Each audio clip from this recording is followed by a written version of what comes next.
What would you have done if you'd been in my shoes? The situation was Jim was a member of a roundtable group, but he was becoming frustrated with the roundtable. At the end of every roundtable, there's a chance to rate the meeting. You can rate it from a 1 to a 10. Very easy, simple to do, but it turns out that everybody had just kind of gotten into the habit of giving it 9 or a 10, and there was almost a peer pressure to not give it a lower rating because then you have to give a reason. It slows up the end of the meeting and people didn't want to hear it. Well, the challenge was Jim was frustrated because one of the other members, Ed's a very outgoing guy, positive, has a good attitude, but Ed's a sales guy and he's always at some level promoting his business.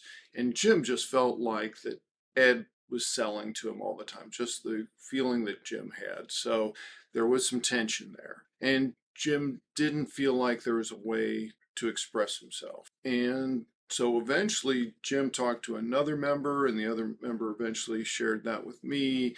And so we were able to deal with the situation. But based on that, we tried something new. We started moving to a different feedback process at the end of the meeting. And so what we ended up doing was what we call a LEARN, and that's an acronym, LEARN, for you have to give some kind of feedback. So not just a number, but some sort of feedback. And maybe the L was like, tell something you liked about this meeting. Another option is something that energized you, yes, fired you up about the meeting. Or A is something made you anxious. So what concerned you?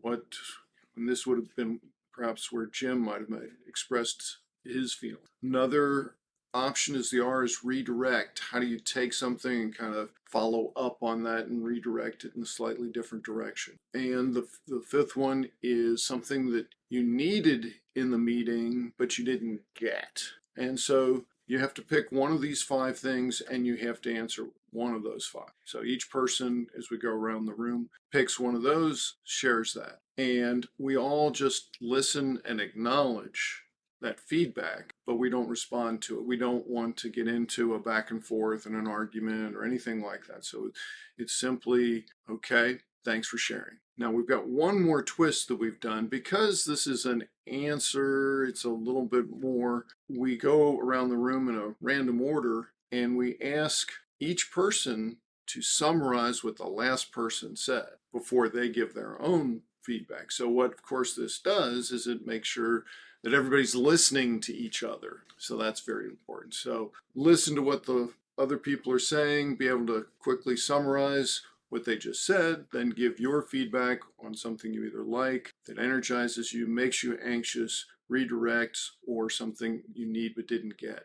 Jim actually was really excited when we started doing this, and we'd kind of dealt with his specific issue, but he was excited for the opportunity to have this as part of the regular feedback situation so that he could, hear what other people were saying and also what he needed to share with the group. So it was a really good change for him. And also, in the end, Ed did somewhat modify his behavior. Ed's still a really outgoing guy, and he always has some kind of sales element to him. That's just the way he is.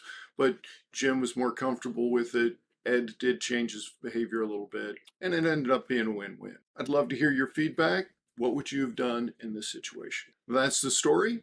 We'll see you next time.